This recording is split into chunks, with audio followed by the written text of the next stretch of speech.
C'est bon. Bonjour à tous. Bonjour à tous. Bienvenue.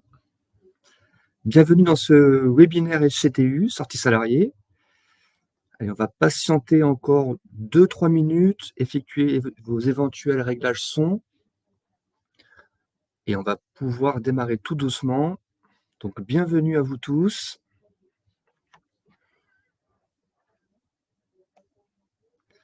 Bonjour. Bonjour à celles et ceux qui viennent de nous rejoindre.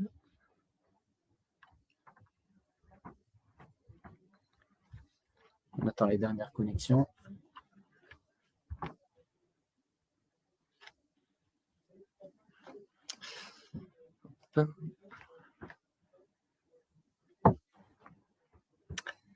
Bienvenue à tous.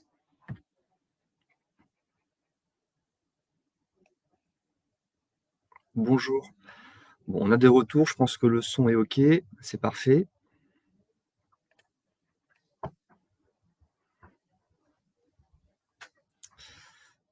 Bonjour. Alors, à l'instant T, nous avons 1900 connexions. C'est un très beau chiffre, hein. Donc, bienvenue à vous tous.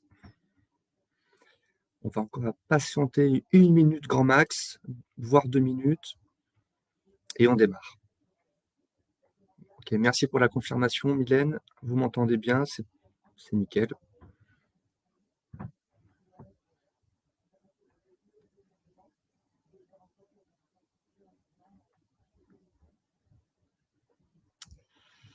Bonjour, ok, merci pour le son, c'est ok.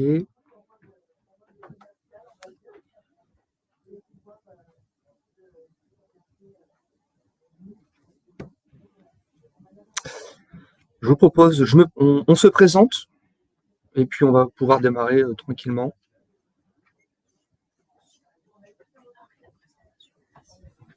Allez, on démarre, ça marche. Alors, webinaire, mieux gérer la sortie d'un salarié. On est ensemble pendant 1 heure, donc jusqu'à midi. Je m'appelle Thibaut Tazard, formateur SILAE. Très heureux de vous présenter ce webinaire.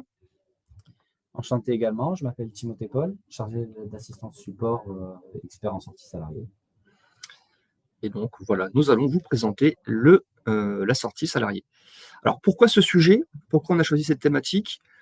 Premièrement, parce que c'est un sujet qui sollicite beaucoup l'assistance. Et qui plus est, vous savez mieux que moi, vous avez des délais sous contrainte de délai à respecter pour bien traiter une sortie. Donc il y a un caractère urgent.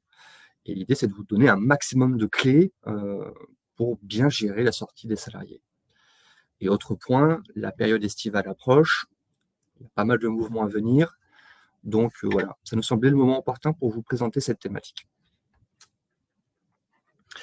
On va couper les caméras, on va commencer et c'est parti.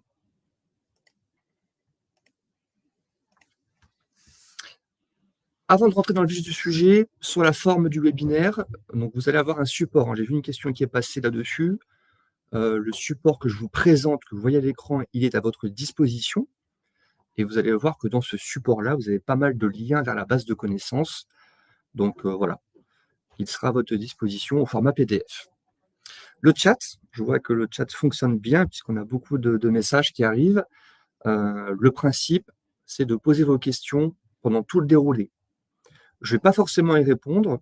Timothée et moi n'allons pas forcément y répondre en direct. En revanche, nous avons 3 modératrices, donc Pauline, Claire et Aurélie, qui sont là pour vous répondre en direct. Le support est à disposition de la petite icône que vous avez ici depuis Webikeo. Voilà. Pour l'après-webinaire, on vous propose un petit sondage. Si vous pouvez prendre 2 minutes, vos retours sont importants. Ça nous permet de nous améliorer sur nos prochains webinaires. Donc voilà, merci de consacrer 2 minutes à ça en fin de présentation. Et dernier point, le replay. Donc le replay sera disponible et elle sera mise à disposition via un splash screen quand vous allez ouvrir SILAE, vous le verrez. Vous allez accéder au replay et également à la FAQ. Donc c'est pour ça aussi le fait de poser vos questions permet de générer, d'enrichir la FAQ tout simplement, donc qui sera disponible dans la base de connaissances. OK? Alors le support, s'il n'est pas encore dispo, il arrivera très prochainement, hein. Voilà, Naël est sur le coup, donc ça va arriver, il est en cours de chargement et il sera disponible pour vous. On rentre dans le vif du sujet. On est parti. Donc l'objectif du webinaire, hein, enfin les objectifs, ça va être de savoir, hein, gérer la sortie d'un salarié. Ça, c'est l'objectif principal. Ça sous-entend de bien finaliser la dernière paye, d'envoyer le signalement SCTU, d'être capable de l'envoyer correctement, de réceptionner l'AER et de le suivre, hein, on verra tout ça dans le détail, de comprendre l'ADSN événementiel FCTU, les différents blocs, là aussi on va l'aborder de manière précise, et puis de gérer certaines spécificités, et là aussi on va consacrer une bonne partie là-dessus, sur certaines spécificités que vous pouvez rencontrer au quotidien. Comment on décline ce webinaire? En 4 parties. Première partie, on va calculer le dernier bulletin de paye. Voilà, on va voir un peu certains cas, notamment l'indemnité de licenciement, les congés payés, le préavis, voilà, ce genre de choses.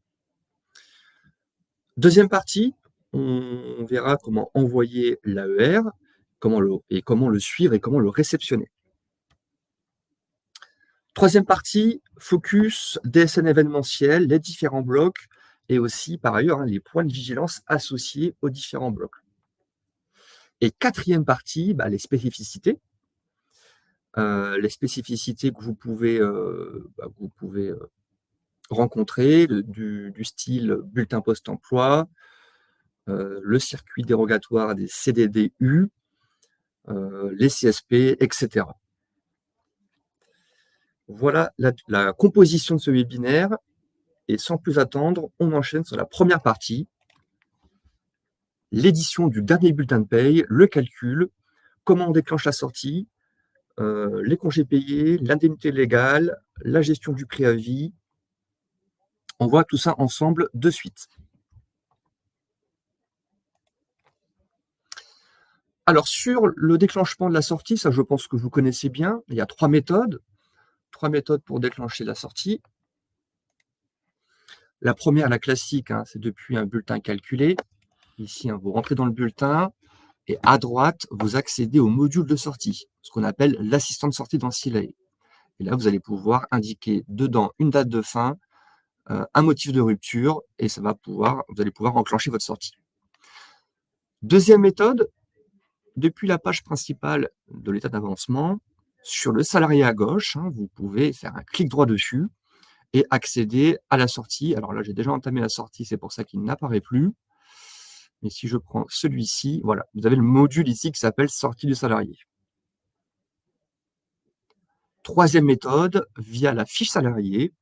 Là aussi, vous pouvez l'enclencher. Fiche salarié, j'ouvre le sommaire et dans la partie emploi, ici, vous pouvez renseigner une date de fin, un motif de rupture, et ça va également enclencher la sortie dans Silay. À noter qu'il y a bien une interconnexion entre ce que vous saisissez ici et ce que vous saisissez dans le module de sortie, et inversement. Hein, c'est bien relié, ces deux interfaces sont bien reliées. À noter que ce fameux module de sortie a une double fonction. Hein, donc je vais y retourner rapidement. Depuis un bulletin calculé, volet de droite. Et ici, on a donc l'assistant de sortie. Double fonction va permettre d'établir le dernier bulletin de paye et de renseigner certaines indemnités de fin de contrat. Et l'autre fonction principale, c'est d'alimenter la DSN événementielle et par conséquent, indirectement, renseigner l'attestation d'emploi. Donc là, tout est fait en une seule fois depuis ce module de sortie.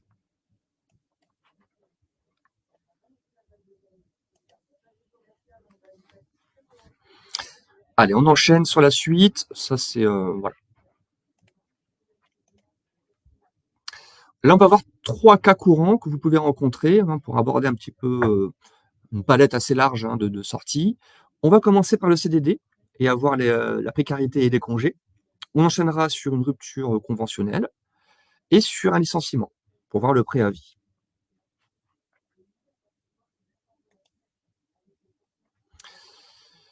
Sur le CDD.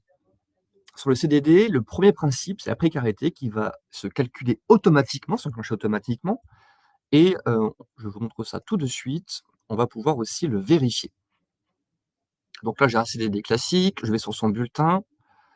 La sortie est enclenchée, sa date de fin a bien été renseignée et vous voyez qu'ici, la précarité va s'enclencher automatiquement.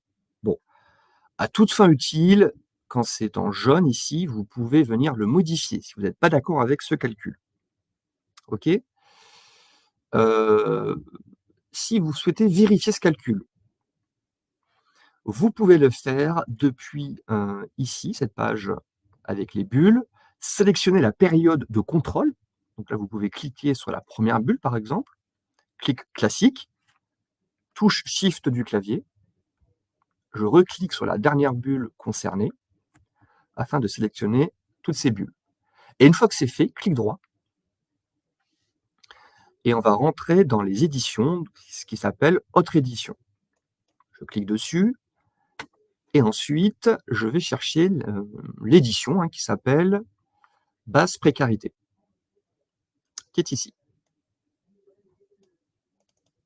Et là, on a le détail, mois par mois, de ce qui sera soumis à la précarité, tout simplement. Bon, là, c'est fictif, vous voyez que c'est toujours le même montant, mais voilà, le principe est là. Deuxième point, pour les congés. Pour les congés, c'est un peu le même principe, vous pouvez le modifier ici directement. Vous avez la main, vous pouvez contrôler le calcul de Siley dans la petite bulle, là aussi. Bon, là, c'est un cas assez simple, mais vous allez avoir le détail de la provision, de la méthode du dixième, la méthode du maintien de salaire à chaque fois dans la bulle, et le Siley va bien prendre automatiquement le plus favorable. Vous pouvez contrôler ce calcul. Pareil, avec une édition qui est disponible sur le dernier bulletin de paye, juste ici, dans la dernière bulle, juste avant. Clic droit, à nouveau, et solde de repos. Là aussi, mois par mois, vous aurez le détail de ce qui est provisionné. Je double-clique ici. Voilà, je double-clique sur l'édition, juste avant. Et là, on a toutes les périodes avec ce qui est provisionné, le détail du maintien de salaire, etc., etc. Voilà pour le contrôle des annuités de congés payés. Alors, à noter, point de vigilance là-dessus, si un salarié n'a pas pris de jours de congé sur une période, alors Silae va appliquer automatiquement la méthode du dixième. Il n'y aura pas d'arbitrage entre les deux méthodes dans le cas et dans le seul cas où le salarié n'a pas pris de jours de congé sur une période. Donc voilà, petite vigilance là-dessus, sur ce point-là. OK? Je pense qu'on est bon, on a fait le tour là-dessus. On va se concentrer, on va passer plus de temps par la suite sur des cas un petit peu plus complexes. C'est pour ça qu'on passe assez rapidement dessus. Tout à fait. Alors, on enchaîne avec le cas numéro 2, la rupture conventionnelle. Donc là, le but principal, ça va être de voir ensemble comment on saisit une indemnité de rupture conventionnelle et éventuellement également comment on articule les dépassements, le supralégal, donc ce qui va être payé au-delà du légal et du conventionnel. Alors, on va aller sur un salarié.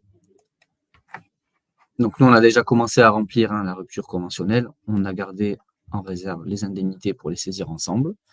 Voilà. Donc, première chose, il faut bien renseigner le total des sommes indemnisées. Et c'est important. Donc là, on va mettre par exemple 7 000 €. Et ensuite, on vient renseigner la partie légale de l'indemnité spécifique de rupture conventionnelle. Donc là, on va mettre par exemple 5 000 €. Et là, quand on valide, on descend un petit peu, on voit que le logiciel, il fait automatiquement une différence entre le total et l'indemnité légale pour nous mettre 2000 € de supplément, de supralégal. Voilà. Alors, c'est important de le saisir comme ça. Si on veut que le déclaratif et le calcul du régime fiscal et social se fassent correctement, il faut bien mettre le total et saisir et l'indemnité légale, et ensuite la différence se fera automatiquement par le logiciel. À noter aussi que l'indemnité, la 0,21, indemnité conventionnelle, qu'on voit à l'écran, elle correspond bien à l'indemnité conventionnelle qui suit le même régime que le légal. Hein, on est d'accord. Il ne faut pas y mettre là-dedans le supralégal. Voilà. Donc, si la convention, par exemple, prévoyait 5 500 €, donc un peu plus que le légal, on venait mettre 500 € de plus ici. Et à ce moment-là, notre différence de supralégal ne ferait plus que de 1 500 €. Voilà. Il faut bien distinguer les deux. Alors, à noter aussi, petite information, le supralégal sera toujours déclaré en DSN FCTU en transaction. C'est normal, ce n'est pas une anomalie, c'est ce qui est préconisé par la norme DSN. Tous les dépassements du légal doivent être déclarés en transaction, même si le salarié n'a pas signé de protocole transactionnel, c'est normal. Alors, quelquefois, ça étonne certains agents de Pôle emploi sur l'AER, mais pourtant, c'est bien ce qui est préconisé dans la norme DSN. Ensuite, sur le bulletin, étape suivante, une fois qu'on a renseigné la sortie, on va avoir dans les éléments variables, on va y aller de suite, la rémunération brute fiscale N-1 à renseigner. Donc là, vous allez voir, la colonne se rajoute automatiquement dans les éléments variables dès qu'on marque une sortie. Donc là, on vient mettre notre brut fiscal. C'est important parce que le logiciel va appliquer le régime fiscal et social en partie en fonction du brut fiscal N-1, puisque une des limites de soumission, c'est le brut fiscal, deux fois la rémunération brut fiscal N-1. Donc dans ce cas-là, ça ferait par exemple 80 000 €. Donc ça voudrait dire que l'indemnité n'est pas imposable, n'est pas soumise à cotisation dans la limite de 80 000 €. Voilà. Donc il faut bien y penser, bien venir le renseigner à chaque fois. Cette information, on la retrouve dans la base de connaissances, hein, tout simplement. Tout est décrit dans le... Et concernant le montant brut fiscal N-1, vous pouvez le retrouver tout simplement sur le cumulé brut bas de bulletin de votre dernier bulletin de la période. Voilà, en général décembre. Alors, juste une petite information aussi, on a un correctif en cours sur le régime fiscal. Actuellement, on a certains cas de figure où une partie de l'indemnité est soumise à impôt à tort. On a une information au niveau du produit, comme quoi ça sera livré pour la paye de juin, donc la paye actuelle. Voilà. Tout à fait. Ensuite, on a également à disposition un imprimé CERFA. Donc ça, c'est le petit bonus. Il y a l'imprimé CERFA. Ici, en faisant clic droit sur le nom du salarié, l'imprimé de rupture conventionnelle. Donc on va l'ouvrir. Voilà, il est déjà pré-rempli, donc c'est assez pratique. Et vous avez également les salaires qui sont remplis. Bon, là, dans notre cas, ils ne sont pas remplis puisque le salarié qu'on a mis, il n'avait pas d'historique, il vient de rentrer au mois de juin. Donc, c'est normal. Mais voilà, tous les salaires sont repris, la rémunération mensuelle moyenne est calculée. Donc, c'est un gain de temps certain. Bon, à noter que cela ne se substitue pas à votre contrôle, hein, c'est la responsabilité et la validation auprès de la directe vous revient tout de même. C'est un point d'appui, voilà. C'est un point d'appui pour vous. Et une fois que vous pouvez le modifier d'ailleurs, hein, c'est à votre main, et ensuite vous pouvez l'envoyer en faisant confirmer, l'enregistrer ou l'envoyer par mail. Voilà, un petit bonus disponible. Ensuite, cas numéro 3, le licenciement. Nous, on le fait surtout dans le but de voir ensemble le préavis et les petites spécificités autour du préavis. À toute fin utile, on vous met le lien Net Entreprise qui détaille toute la gestion du préavis, les types de préavis attendus ou même ne pas attendus si le préavis n'est pas attendu, selon le motif de sortie. Alors le lien a apparemment du mal à se lancer. Bon. En tout cas, voilà. Ah, ça y est, on l'a. La connexion est bonne. Oui. Voilà. Donc comme ça, vous avez un petit aperçu de la page. Vous voyez, pour chaque cas de sortie, par exemple là, un licenciement pour motif économique, on voit qu'on peut saisir différents préavis. Si on s'arrête ici sur une fin de mandat, par exemple, 85 fin de mandat, on voit qu'il n'y a pas de clause de préavis applicable. Voilà. Donc, c'est attendu, hein, d'ailleurs. C'est régi par des normes. Tout à fait. C'est régi par des normes. C'est la norme DSN qui l'impose. Donc, on suit les préconisations de notre entreprise dans notre déclaratif. On fait un petit exemple là-dessus rapidement. Je reprends le dossier. On va aller faire un licenciement inaptitude, par exemple. On va prendre le CDI. On avait déjà commencé. Non. CDI, sortie du salarié. Ouais, voilà. On avait déjà commencé à compléter. Hein. Donc, date de fin au 20 juin. Date d'engagement de la procédure 20 avril. Et là, date de dernier jour, le 20 avril aussi. Alors là, c'est important de bien faire attention à la date de dernier jour parce que ça arrive souvent qu'il y ait confusion là-dessus. Dans le cadre d'un préavis non effectué, qu'il soit payé ou non payé, dans le cadre d'un préavis non effectué, le dernier jour travaillé, il doit être forcément antérieur à la date de début de préavis. Donc là, on l'a bien fait. On a mis un préavis qui démarre le 21 avril et un dernier jour le 20 avril. Voilà. C'est important, c'est normal. Hein, le préavis n'étant pas effectué, c'est pas travaillé, c'est pas un jour de travail, le préavis. Donc, du coup, le dernier jour travaillé doit forcément être antérieur. Et là, c'est une source de contrôle et de blocage, c'est-à-dire que votre attestation ne partira pas, sera bloquée si vous l'envoyez comme ça. Et c'est un peu la même logique hein, pour la date de fin de préavis par rapport à la date de fin de contrat. C'est ça. Alors là, on a une spécification mentionnée par la norme DSN.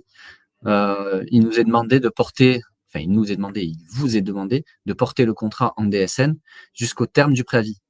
Donc, à part un cas d'exception, ce sera le CSP, puisque le préavis n'est pas pris en charge par l'employeur, mais par Pôle emploi. Hormis ce cas-là, le préavis doit être porté en DSN jusqu'au terme du contrat. Donc, ça veut dire que la date de fin de contrat ne peut pas être inférieure à la date du fin du préavis. Donc là, on a mis 20 juin et 20 juin. La date est égale. C'est tout bon. Et de plus, hein, je rajoute que donc, la sortie s'effectue à la date de fin de contrat. Ça veut qu'on aurait tendance à le faire un petit peu avant le préavis. Non, hein, c'est une obligation DSN. C'est au moment de la sortie qu'on effectue le signalement FCTU. On met peut-être une petite indemnité légale de licenciement. On peut mettre une indemnité légale de licenciement. Allez, entrée. Alors, vous voyez, j'ai fait une petite erreur entre guillemets. Rappelez-vous, hein, vous commencez toujours par mettre le total en premier. Je mets le total en premier de l'indemnité licenciement et ensuite, je viens renseigner la part légale et ensuite, si nécessaire, s'il y en a une, le conventionnel et tout ce qui est au-delà se complète automatiquement et vient s'ajouter ici, comme on a vu tout à l'heure.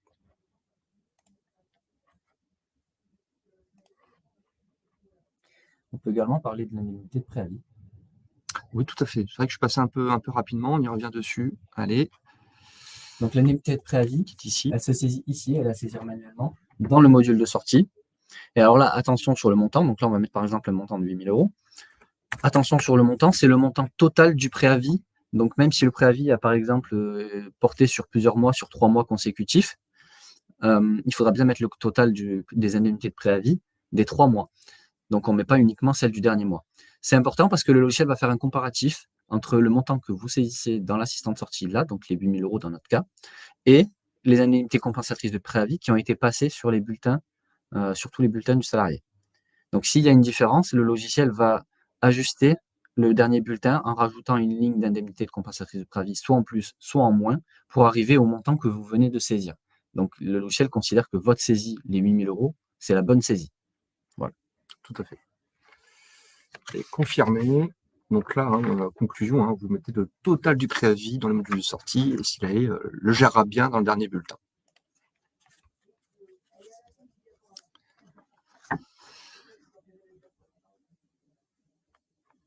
Ok. On reprend ça. On a fait le tour du préavis, ouais, ça me paraît pas mal. Ouais, c'est bon, on est ok. Voilà pour cette première partie. Donc j'ai vu dans le chat en diagonale que le support n'était pas forcément présent. Bon, ma collègue est dessus, s'il n'y est pas là, il sera dans quelques minutes, hein, ne vous inquiétez pas. Allez, on enchaîne sur la deuxième partie. Envoyer, consulter l'attestation d'emploi rematérialisée. Donc, qui est concerné par ce signalement SCTU, par cette DSN événementielle? Eh bien, depuis janvier 2022, c'est la seule possibilité de traiter les sorties par le biais du signalement SCTU en DSN. Cas d'exclusion. Les intermittents du spectacle. Là, il faudra générer l'attestation d'emploi mensuelle pour la déposer manuellement sur le site de Pôle emploi spectacle. Pour les marins, convention collective et Nîmes, là, ce sera full papier. C'est-à-dire qu'il faudra le transmettre au salarié en papier qui, lui, ira le porter à Pôle emploi en version papier toujours. Et puis, pour les salariés expatriés, bon, bah là, c'est comme avant, c'est-à-dire qu'il faudra le saisir manuellement sur le site de France Travail directement. OK? Voilà pour les 3 cas d'exclusion. Alors, pour qui? À qui on envoie le signalement SCTU, la DSN événementielle qui est destinataire? Eh bien, ça va être en priorité forcément France Travail, qui va recevoir ceci, mais pas que. On aura la sécurité sociale et aussi également tout ce qui est organismes complémentaires, mutuelle, prévoyance, éventuellement retraite supplémentaire.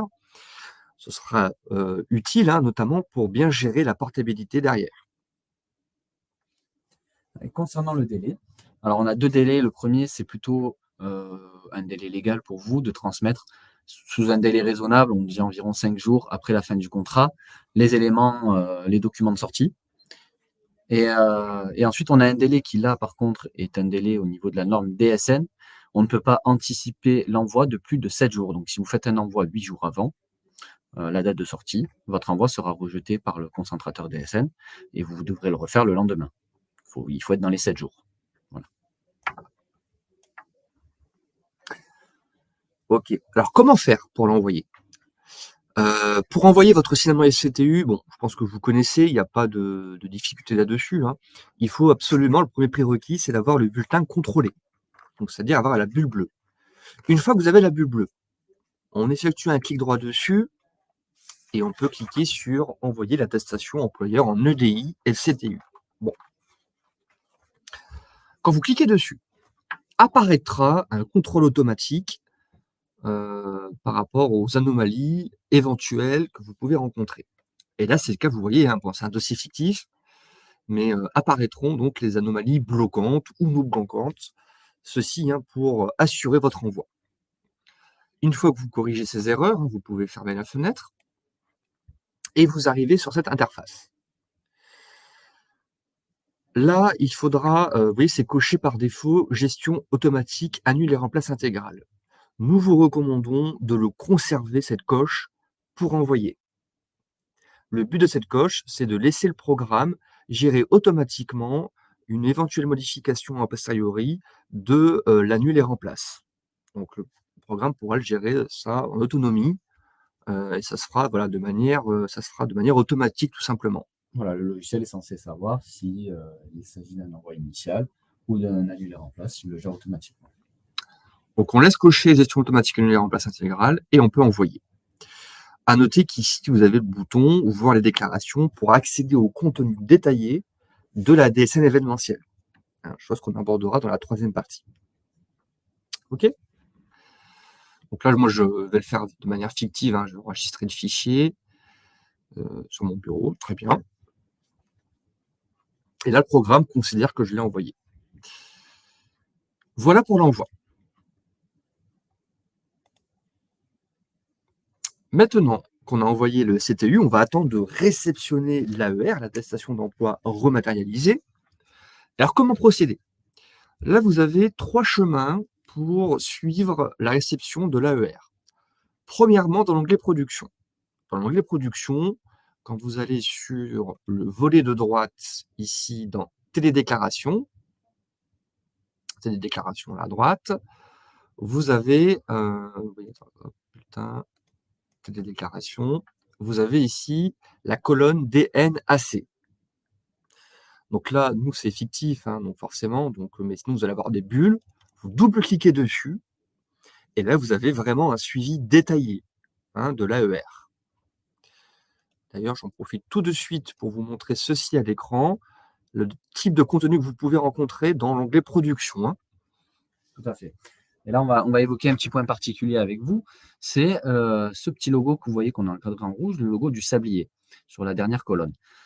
Ce logo, en fait, il a une signification. Il veut tout simplement dire que SILAE ne reçoit pas de retour concernant cet envoi. Donc, ni un retour qui pourrait être un motif de rejet, ni un retour qui serait tout simplement l'AER en format PDF.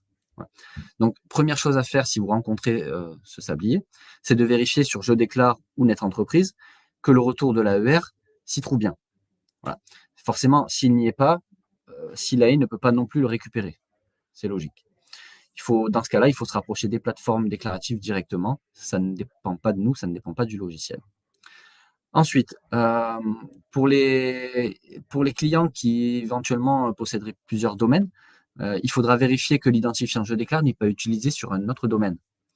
Il faut savoir que l'envoi FCTU est fait via l'identifiant Je déclare.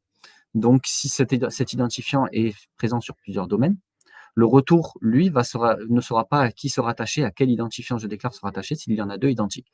Donc, ça peut causer des soucis de retour. Solution, là, ça sera de créer un sous-compte Je déclare sur un des deux domaines pour éviter d'avoir le doublon. Voilà. À noter aussi que dans la plupart des cas, le retour de l'AER se fait sous quelques heures ou une journée, mais il y a certains cas où ça peut prendre plusieurs jours. Donc, on demande en général d'attendre un délai d'environ 5 jours pour s'alarmer, entre guillemets, pour vérifier et contacter éventuellement l'assistance. Oui, merci Timothée. Donc, dans l'onglet Production, vous avez un vrai détail dans cette colonne du suivi de l'AER, c'est très détaillé, et puis c'est global. Voilà. Maintenant, dans le dossier, vous pouvez aussi suivre l'AER, la réception de l'AER. Donc, deux chemins. Le premier se situe sur le salarié directement en question. Vous faites un clic droit dessus et vous avez l'historique. Donc, en cliquant dessus, on va voir moi, c'est fictif, bien entendu, donc forcément, j'ai rien. Mais là, normalement, ici, vous avez le document qui sera disponible, le suivi également, premièrement. Et deuxièmement, le plus courant aussi, c'est depuis le dossier suivi des AER. Voilà, volet de droite, suivi des AER, je clique dessus, je renseigne une période de début, j'analyse, et là, je vais avoir tout le listing des sorties, où je vais pouvoir suivre et aussi avoir l'AER signé, avec signature. C'est le seul endroit dans le dossier où on va pouvoir l'avoir avec la signature, c'est ici. On retrouve ici le jargon, entre guillemets, de SILAE, avec ces trois lettres, ces trois colonnes, D, C et R. Voilà. Alors, la colonne D, c'est pour le dépôt. Donc, votre fichier a bien été déposé. La colonne C, c'est pour la conformité. Votre fichier a été contrôlé et semble conforme. La colonne R, c'est pour la réception de l'avis de retour. Voilà. Autre traduction du langage SILAE, là, on voit les petits logos, le petit logo de la feuille bleue. Donc, le fichier, il est présent, il est valide sur SILAE. Donc, vous pouvez double-cliquer et ouvrir le fichier en PDF. Ensuite, on a le petit logo des flèches, les deux flèches vertes qui tournent l'une autour de l'autre. Donc ça, c'est un fichier qu'on a rendu obsolète, en général pour faire un nouvel envoi. Et enfin, la croix rouge. La croix rouge, c'est tout simplement, il y a eu un rejet, l'envoi a été rejeté. Voilà. À noter qu'on vous met toujours le petit lien vers la base de connaissances pour cette thématique. Ouais. Un petit mot rapide sur l'édition des documents de sortie. Donc ça se fait automatiquement de base avec le dernier bulletin de paye, c'est un annexe. Vous allez retrouver tous les documents de sortie qui seront envoyés aux salariés. Bon, à toute fin utile, sachez que vous pouvez enlever cet automatisme-là. Dans la fiche salariée, vous pouvez indiquer dans la partie emploi que ça ne se fait pas automatiquement avec le dernier bulletin de paye. Voilà. Nouveauté 2024. Vous pouvez désormais envoyer les documents de sortie via le coffre-fort numérique. Donc ça, c'était une forte demande de la part de tous nos partenaires. Ça y est, c'est depuis quelque temps possible. Pour cela, il faudrait dans Tâches à réaliser, dans le menu Relations clients, Tâches à réaliser. c'est ici qu'on choisit le mode de distribution. Donc, si vous êtes en coffre-fort, ici Doc Connect, vous avez la possibilité d'actionner, d'activer ici le dépôt sur le coffre-fort numérique. Donc, ce n'est pas par défaut. Vous pouvez penser à l'activer, comme ceci. Et là, vous allez pouvoir le déposer sur le coffre-fort. Voilà pour la petite nouveauté 2024, plutôt sympa. Avec, voilà, comme d'habitude, les petits liens vers la base de connaissances. Dernière chose, l'option intégrer une image, c'est-à-dire une signature ou le tampon d'entreprise, pour l'intégrer à vos documents de sortie. Que ce soit pour le certificat de travail, pour le solde de tout compte ou pour l'AER, pour chacun de ces documents-là, vous pouvez intégrer une signature ou un tampon d'entreprise. Et ça, on le fait grâce à une image. Donc là, il faudra aller dans le menu de paramétrage, image, et elle va venir ajouter une image avec un certain code pour le bon document. Donc là, on ne va pas vous le montrer en direct, mais sachez que vous avez dans la base de connaissances, vous avez tout le détail de la procédure, voilà, qui est assez simple. À toute fin utile, voilà, vous avez l'information. Voici, voilà pour la deuxième partie. On avance bien, il est 11h37. On va se dire 10 minutes pour cette partie-là, ce qui nous laissera encore 10 bonnes minutes pour la dernière partie. Bon, niveau timing, on est plutôt pas mal. J'espère que ça va pour vous. C'est vrai qu'on enchaîne un petit peu. On sollicite beaucoup nos modératrices pour répondre au maximum de nos capacités à vos questions. Et donc, on va enchaîner sur la troisième partie, comprendre le contenu de la DSN événementielle. Donc, aller un petit peu dans le détail et surtout voilà, aborder les points de vigilance.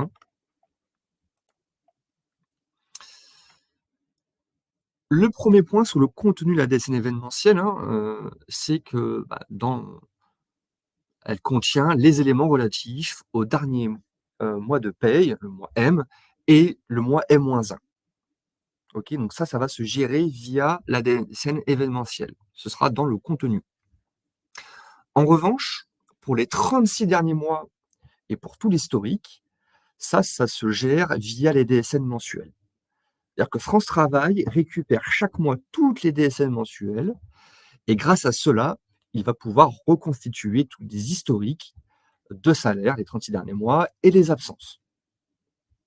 Alors là, dans cette partie, on va aborder la manière dont France Travail parvient à le faire et aborder aussi les points de vigilance. Qu'est-ce qui peut empêcher que vous ne retrouvez pas forcément vos historiques?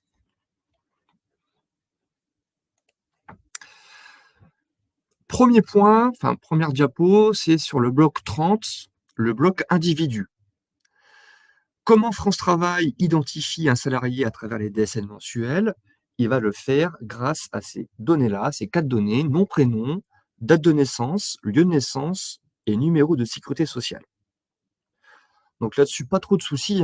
Si vous faites un changement pour X raison, si là, il le gère bien en DSN, il va vous générer automatiquement un bloc de changement, le bloc 31. Et donc là, France Travail, aura l'information et va pouvoir facilement identifier le bon individu. Ça, ce sera bon. En revanche, la question, c'est quel est le contrat d'individu? Parce qu'un même individu peut avoir plusieurs contrats. Donc, comment France Travail identifie un contrat d'un individu? Là aussi, il va le faire grâce à ces données-là, le bloc 40. Tout à fait. Donc, bloc 40, les données identifiantes, ça va être la date de début de contrat, le SIRET et le numéro de contrat DSN. Alors, voilà, ces données permettent d'assurer un traçage de l'historique. France Travail va pouvoir récupérer ainsi les 36 derniers mois de salaire, d'absence, de primes, etc.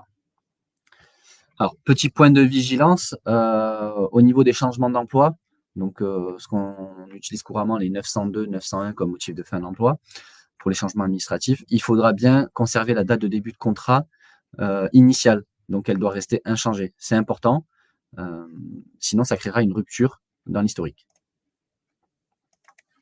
Vous voyez, si on va rapidement dans une fiche salariée, pour vous montrer l'endroit, bon, vous connaissez, mais partie emploi, ici. Exactement. Voilà. Donc ça, elle reste fixe. Tout à fait. Okay. La date de début d'emploi changera s'il y a un nouvel emploi qui est créé, mais la date de début de contrat, elle, doit rester la même, identique. Okay. Ensuite, on a les cas des changements de SIRET. Donc là, forcément, si le SIRET change, il faut bien le modifier.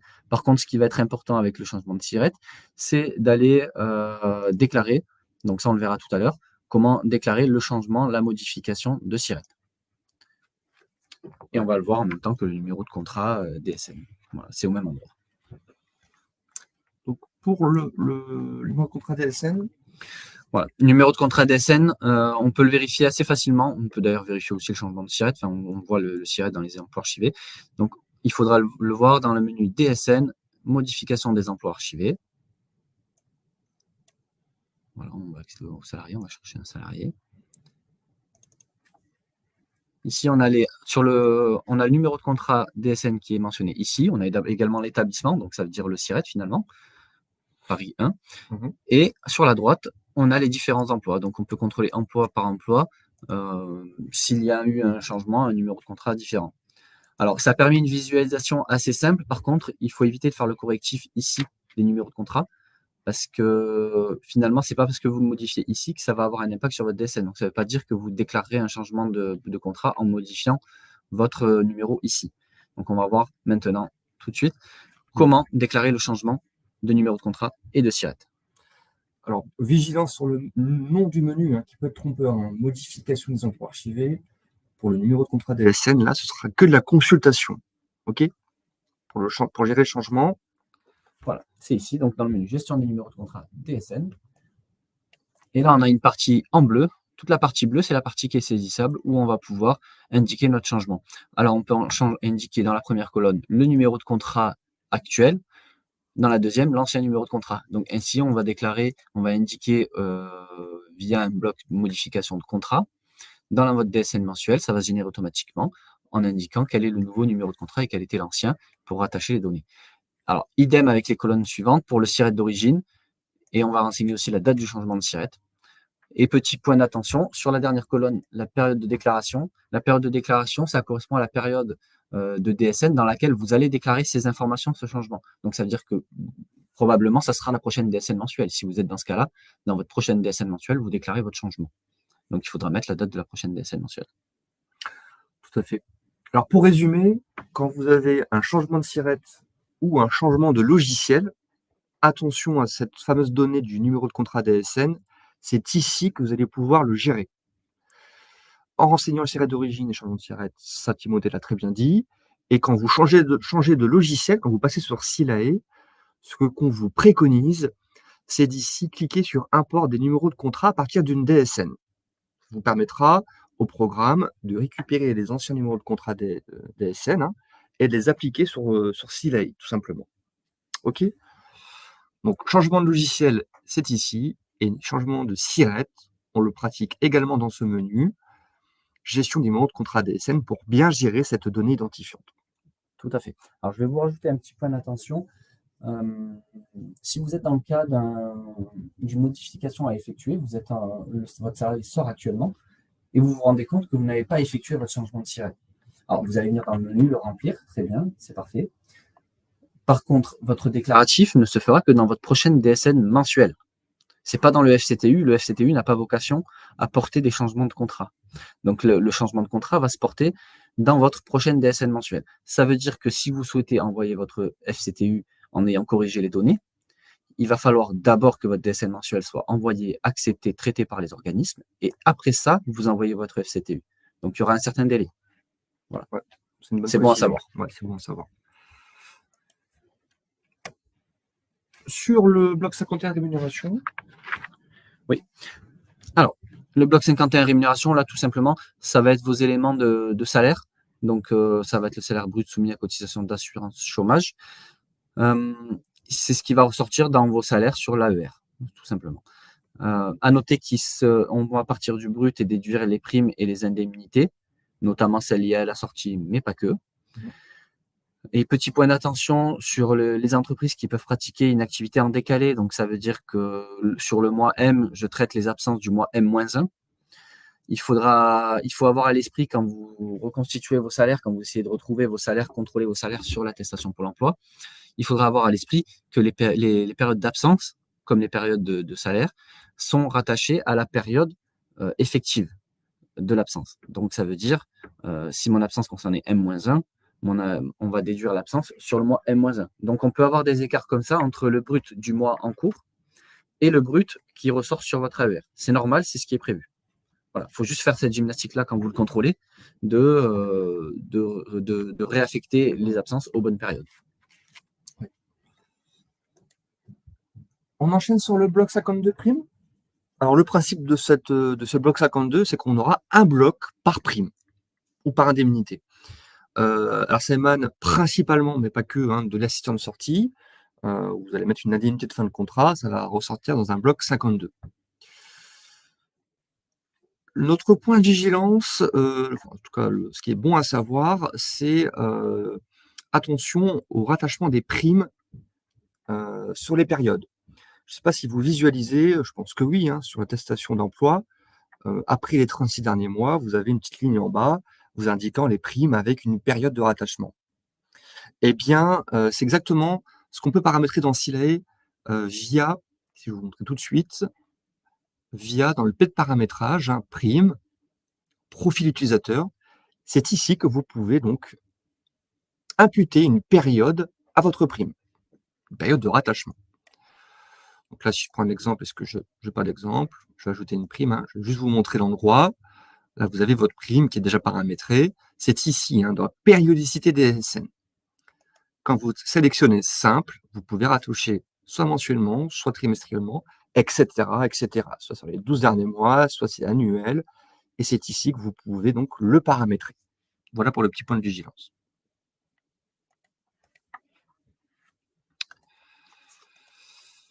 Hop, j'annule. Je sors de ce menu. Ensuite, on a le bloc 53, le bloc activité. Donc là, rien de bien particulier. Seulement, c'est le même principe là aussi, comme on va traiter les temps de travail et les absences. Même principe que précédemment. Si on est en paye décalée, l'absence va s'imputer sur le mois réel de l'absence. Voilà, donc ça va impacter vos temps de travail et vos absences, qui eux ressortiront aussi juste après vos salaires dans l'attestation de Pôle emploi. Temps de travail et le temps d'absence. Super. Oui, il n'y a rien de trop particulier là-dessus. On va un petit peu enchaîner. Eh bien, écoutez, c'est bien. On est sur le bon timing. Il est 11h48. Il nous reste 12 bonnes minutes pour aborder ces spécificités. Donc, je vous mets le sommaire à l'écran. Premièrement, on verra les périodes d'absence incohérentes sur l'AER, d'où ça vient, pourquoi. Les bulletins post-emploi, comment on l'opère dans Silae avec certains cas particuliers. L'annule et remplace, forcément. On va vous montrer comment procéder. Nouveauté 2024, on abordera le circuit dérogatoire CDDU dérogatoire, donc les CDD d'usage. On verra comment gérer les CSP et la petite particularité, ainsi que les émetteurs.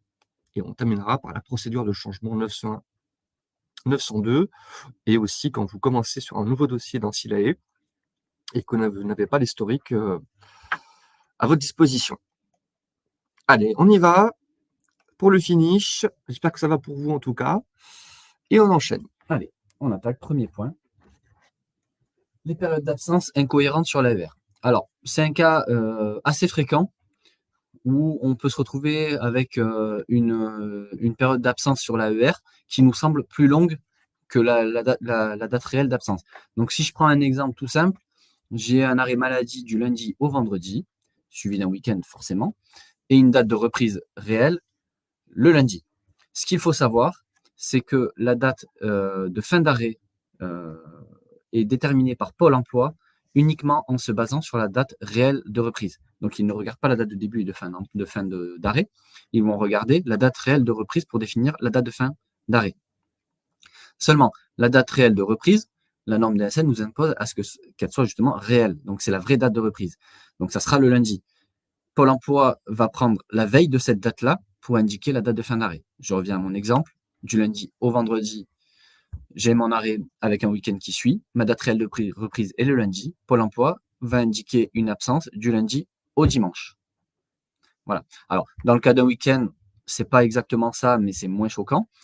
Par contre, on peut se retrouver sur le même principe, avec une absence maladie suivie d'un congé de 2 semaines, par exemple. Eh bien, notre date réelle de reprise sera à la fin du congé payé. 2 semaines plus tard. Donc, le congé payé va se retrouver inclus dans la période d'absence de l'arrêt maladie. Donc, on verra une ligne arrêt maladie qui contiendra, en plus de l'arrêt maladie, les 2 semaines de congé payé. Et il n'y aura pas de distinction de fait. Alors, il ne s'agit pas là d'une anomalie. C'est vraiment le traitement attendu par France Travail. Cela dépend de eux, et pas de nous, pas de Silae en tant qu'éditeur, en tant que logiciel de paye. Voilà. Donc, il n'y a pas d'affolement là-dessus et on ne pourra pas agir dessus non plus, puisque c'est le traitement normal. Ouais. Sur les annules et remplaces. Alors, le premier cas, vous voyez à l'écran, c'est de manière automatique. Alors, comment procède automatiquement? Bon, vous voyez, je me suis aperçu que j'ai réalisé une petite erreur, je dois effectuer une modification. Bon, ici, je viens éventuellement supprimer le bulletin ou le modifier directement. Et ensuite, je recommence l'opération de l'envoi du signalement SCTU. Et ça se fera automatiquement très bien. Il n'y aura pas de problème. D'où l'intérêt de toujours laisser cocher cette ligne. En revanche, si vous faites cette opération et que le message apparaît ici, motif du rejet, déclaration, référence inconnue, comment faut-il procéder? Alors, petite info, ce message peut apparaître si vous faites beaucoup d'envois annulés en place pour un même salarié. Le programme peut se perdre à un moment donné, donc ce message apparaît. Alors, dans ces cas-là, ce qu'il convient de faire, c'est de cocher ici l'annulé et remplace intégral, mais de manière manuelle. C'est-à-dire que là, vous allez le gérer manuellement en saisissant un numéro d'ordre que vous pouvez indiquer dans la cellule en jaune ici. Comment il est composé? Où trouver ce numéro d'ordre? Eh bien, il est composé de la date, journée, mois, année, sans slash, j'insiste bien là-dessus, suivi consécutivement du numéro d'ordre. Le numéro d'ordre, vous le retrouvez tout en haut de l'attestation Pôle emploi, France Travail, vous avez ce numéro-là. Donc, date plus numéro d'ordre, sans slash. Et là, vous pouvez générer manuellement votre annulé remplace intégral. Et vous faites envoyer. OK? Petite info supplémentaire, c'est bonus. La gestion automatique des annulés remplace intégrale, vous pouvez éventuellement, c'est possible, la décocher et ne rien cocher du tout, cocher aucune case. Dans ce cas-là, vous forcez le logiciel à faire un envoi initial. Voilà, c'est bon à savoir. Ouais. Ensuite, cas suivant, les bulletins post-emploi. Alors, on a le cas classique, on réalise un bulletin post-emploi, par exemple, pour ajouter une prime à un salarié qui est sorti. On fait, alors là, on va le supprimer parce qu'on l'avait calculé tout à l'heure. On fait tout simplement un clic droit sur notre période de paye après notre sortie et on peut calculer un bulletin post-emploi. C'est du classique. Maintenant, on va aborder les cas particuliers. On a 2 cas particuliers. Le premier cas particulier, c'est réaliser un bulletin post-emploi dans le cadre d'un dossier qui est fermé où on n'a plus de salariés actifs actuellement. Dans ce cas-là, le souci qu'on va rencontrer, c'est que le logiciel considère que la période de paye est fermée. Donc, puisqu'il n'y a pas de salariés sur la période, il n'y a pas d'emploi actif sur la période. Donc, la procédure qu'on va mettre en place, c'est de créer un salarié fictif temporairement, juste pour, entre guillemets, ouvrir la période de paye. Une fois que celle-ci est ouverte, donc ça sous-entend bien sûr qu'en période d'emploi, pour ce salarié fictif, il va falloir lui mettre une date de début, une date de fin d'emploi pendant cette période-là, pendant la période actuelle de paye, pour ouvrir la période actuelle. Et ainsi, par la suite, calculer le bulletin post-emploi du vrai salarié. Maintenant, ça sera possible, on pourra le faire en faisant clic droit, tout simplement. On aura accès au calcul du bulletin post-emploi. Une fois que c'est fait, que le bulletin est fait, on peut supprimer le salarié fictif, comme s'il n'avait jamais existé. Voilà, ça c'est le premier cas particulier. Le deuxième cas particulier, c'est une sortie effectuée sur un autre logiciel. Donc, entre-temps, vous récupérez le logiciel sur le logiciel Silae, vous récupérez le dossier. Le salarié est sorti, on va dire par exemple en 2021, vous récupérez le dossier en janvier 2024. Ce qu'il va falloir faire, la première chose, c'est que normalement, vous avez sûrement importé uniquement que l'année 2023, donc vous n'avez pas le salarié de présent dans vos effectifs. Donc, vous créez le salarié, vous le créez comme à l'origine, dans le dossier initial. Ensuite, vous passez votre dossier en mode montage. Vous modifiez la date de démarrage afin de pouvoir réaliser le bulletin en montage de sa sortie à l'initiale. Donc là, il faut remonter sur 2021. On met une date de démarrage 2021, on réalise le bulletin en montage et on essaye de le réaliser à l'identique du précédent, en validant l'assistant de sortie, sans envoyer l'AER par contre, puisqu'elle avait déjà dû être envoyée par l'ancien employeur, le FCTU. Donc là, on valide juste l'assistant de sortie afin de valider les données de sortie. Et ensuite, on peut repasser en mode production, en remettant la bonne date de démarrage de votre dossier. Donc là, on a dit janvier 2024. Et maintenant, on peut réaliser le bulletin post-emploi de ce salarié et utiliser l'assistant de sortie sur le bulletin post-emploi pour rajouter les données éventuellement qu'on aurait dû avoir à rajouter, peut-être une indemnité ou quelque chose comme ça. Voilà. Ouais. Et vous pourrez faire votre envoi FCTU, annuler en place. Oui, tout à fait. J'ajoute que cette procédure est disponible dans la documentation. En revanche, pour le dossier fermé sans salarié, elle n'y est pas encore. Mais vous voyez, ça va assez vite. Le principe, c'est juste d'ouvrir la paye, de mettre un salarié fictif pour cela, et ensuite de le supprimer, ce qui vous permettra de calculer le bulletin post-emploi. Par rapport à la nouveauté 2024, le circuit dérogatoire CDD d'usage. Alors, c'est à destination, ce nouveau circuit dérogatoire, de tous les CDD dits extra, qu'on retrouve beaucoup dans le HCR, entre autres. Donc, il n'y a pas que cette convention collective-là, mais voilà, c'est des CDD très courts. Le principe, c'est quoi de ce nouveau circuit dérogatoire? C'est de ne pas effectuer le signalement SCTU. Il sera traité automatiquement avec la DSN mensuelle. OK? Donc, pour cela, vous avez 3 prérequis. Ça concerne que les CDD avec le motif de recours CDD d'usage, premièrement. Deuxièmement, la date de début et de fin d'emploi, c'est sur le même mois.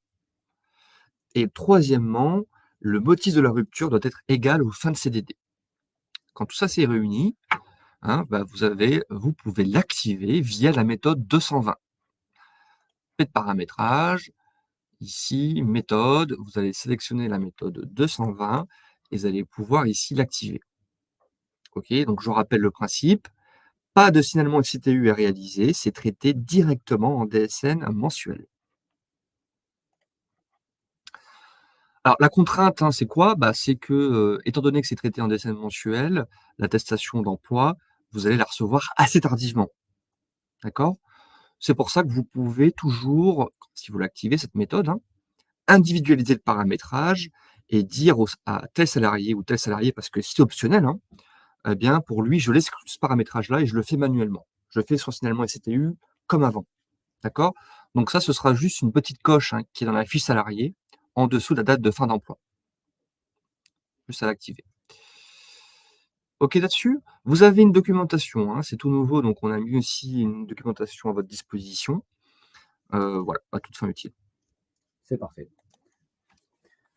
Point suivant, gérer la sortie des CSP. Les CSP, contrats de sécurisation professionnelle, donc concerne les licenciements économiques dans les entreprises de moins de 1000 salariés qui sont en situation de redressement ou de liquidation judiciaire.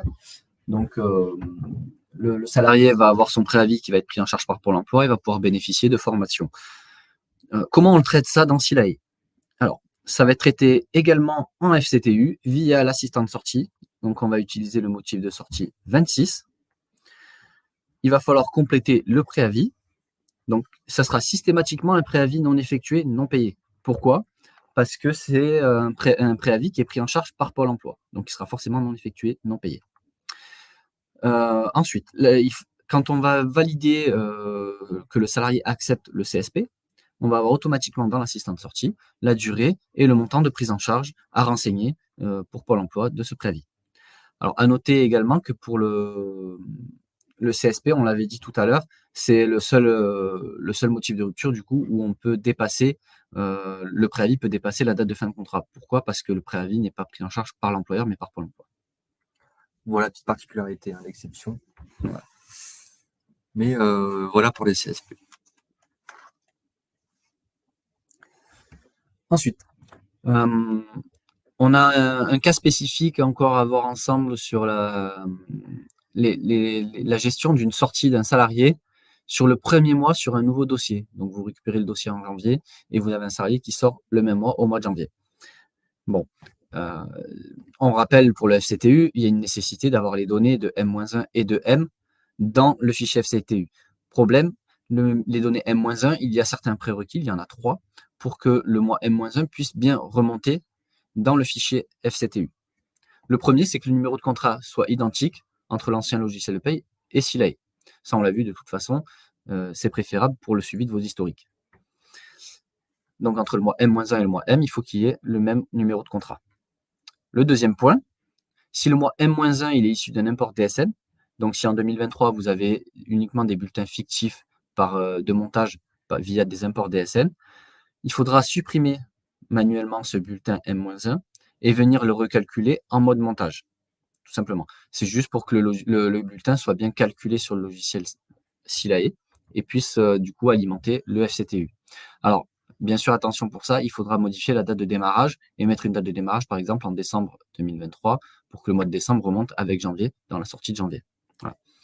Alors, et le troisième prérequis, c'est qu'au moment du calcul et de l'envoi du signalement FCTU, eh bien, cette date de démarrage qu'on a modifiée, par exemple, à décembre 2023, il faut la laisser à décembre 2023, le temps de l'envoi FCTU. Une fois que l'envoi FCTU il est fait, on pourra repasser avec une date de démarrage en janvier 2024.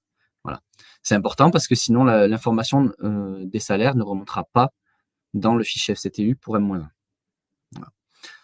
Alors, petit point de vigilance aussi, si on se retrouve dans ce cas-là avec un changement de SIRET entre M et M-1, là, on ne pourra pas faire remonter les données dans le fichier FCTU parce que le fait que ce soit sur un SIRET différent, techniquement, ça ne remontera pas. Donc, c'est une limite. Super. Allez, on termine le dernier point. Il est midi 2, on est pas mal niveau timing. Les émetteurs. Alors, si ce message apparaît lors de votre signalement FCTU, motif de rejet, vous avez ce message qui apparaît à l'écran, c'est que vous avez un petit souci sur le contact émetteur. Alors, pour le paramétrer, comment procéder? Vous avez ici l'icône paramétrage de paix. Voilà, ici en haut, paramétrage de paix, menu déclaration, paramétrage contact DSN. Souvent, il peut manquer une information, que ce soit le numéro de téléphone, une adresse mail. Voilà, s'il manque une information, c'est tout le bloc entier qui n'apparaît pas en DSN et ça ressort en rejet. Donc, c'est ici qu'il faut le vérifier dans ce menu. Et c'est la deuxième ligne, contact chez le déclaré pour les fins de contrat. D'accord? Il y a deux types de choix possibles. Soit c'est le signataire de la société. Donc dans ce cas-là, il faudra bien checker dans la fiche société, on verra juste après. C'est dans la fiche société que c'est repris. Soit c'est la personne suivante. Et donc là, vous avez le choix entre le collaborateur P, le collaborateur comptable, chef de mission, expert comptable. Ces profils-là, tout ça, c'est relié au menu admin collaborateur. Admin collaborateur, j'y vais rapidement dessus, je me positionne sur mon profil. Vous voyez ici, le sélectionner, je suis bien collaborateur P. Donc là, le choix du poste est très important, que ce soit cohérent. OK. Et dans le petit onglet collaborateur, c'est ça qui est important, vous voyez, c'est nom, prénom, l'adresse mail, c'est obligatoire, et le téléphone bureau. J'insiste bien sur le téléphone bureau et non pas portable. C'est ce champ-là qui sera repris en DSN. Donc, s'il n'apparaît pas, s'il n'est pas renseigné, ça ressortira en rejet. OK. Une fois que c'est fait, il faut rattacher au dossier le collaborateur. Donc, si par exemple, c'est moi qui suis le contact émetteur, il faut que je sois bien rattaché au dossier. Donc, la dernière étape, ça se passe dans le gestion interne, l'onglet gestion interne au-dessus, l'icône client. Là, vous avez tous vos dossiers, tout simplement. Et si je prends un dossier au hasard, je vais prendre ça, c'est une base test. Dans affectation, le deuxième petit onglet, vous avez ici le collaborateur P associé au dossier. Encore une fois, soit c'est expert comptable au-dessus, soit chef de mission, toujours en lien avec le poste et cet onglet admin collaborateur. Donc là, je vais chercher mon nom, je vais chercher mon profil, je sauve à droite et je suis bien rattaché au dossier. Là, ce sera OK. D'accord? Ça, c'est si on est la personne suivante et qu'on a bien paramétré. Mais si on est au niveau de la société, donc je reviens dans ce deuxième cas, je suis au niveau de la société, paramétrage de paix. Ici, c'est le signataire de la société. Dans ce cas-là, le programme ira reprendre les informations dans la fiche société. Fiche société, l'employeur signataire, plus le mail et le téléphone. ainsi que la qualité. D'accord? S'il manque une info, pareil, ça bloque. Et petit point de vigilance, nom, prénom, on évite de mettre des caractères spécifiques non acceptés en DSL. Par exemple, un point. Ouais. L'accent fonctionne. Hein. L'accent fonctionne. Voilà pour ce petit point de vigilance sur le contact, sur le bloc 07, hein, les contacts. On va conclure ce webinaire, messieurs, dames, sur voilà, cette slide que vous allez avoir à votre disposition, qui reprend beaucoup de liens utiles. Ça, c'est un peu la Bible, hein, le jargon, la référence, hein, des documents qui vous sont proposés via notre entreprise.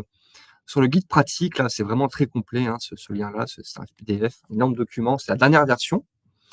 Et puis, vous avez un autre lien qui vous renvoie sur des cinématiques d'annuleurs en place, de CDDU, de cas d'exclusion, etc., etc. Le cahier technique 2024, les normes DSN et le préavis.